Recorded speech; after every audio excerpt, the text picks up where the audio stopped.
छोड़ी न जीजा जी रंगवा लगाई करी न बेहिया लाल जी। हटी होने भरी पिचुकारिया कबारी में ना धरी ना तो हो जाई बवाल जी। छुई न गाल हाथ लेके गुलाल जैसे रंगल रही पर साल नहीं तो गिराई दे बरंगावा बहुत किनाइल बा महंगावा जा दिल टाई ना लहंगावा बहुत किनाइल बा महंगावा जा दिल टाई ना लहंगावा छोड़ी ना।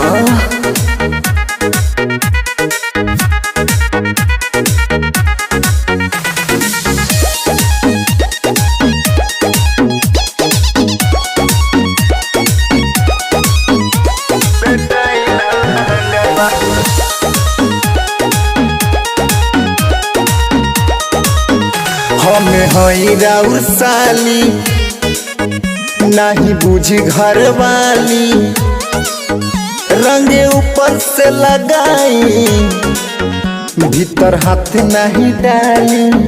छोड़िए ना ए जीजा हम हई राउर साली नहीं बुझी घर वाली रंगे ऊपर से लगाई भीतर हाथ नहीं डाली। करी ना तंग ढेर चढ़ल बाऊ मांग ऐसे दीदिया से खेलम जाके संगावा खाके रउआ आइल बानी भंगावा बहुत किनाइल बा महंगावा जीजा दिल टाई ना लहंगावा बहुत किनाइल बा महंगावा जीजा दिल टाई ना लहंगावा। नाचे के छोड़ब का जी।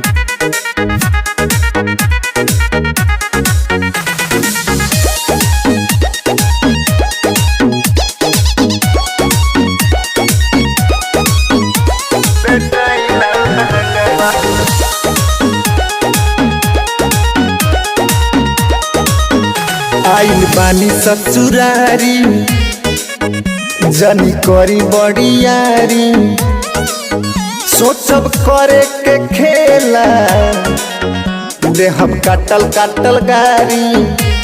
ए जीजा जी छोड़ी न आइल बानी ससुरारी जनी करी बड़ियारी सोचब करे के खेला देहब काटल काटल गारी। मन मिथुन सिंटू सहिल तू तो रंग दल सौंग से अलंगावा बहुत किनाइल बा महंगावा जीजा दिल टाई ना लहंगावा बहुत किनाइल बा महंगावा जीजा दिल टाई ना लहंगावा बहुत किनाइल बा महंगावा। लगा ली ना मनम तो।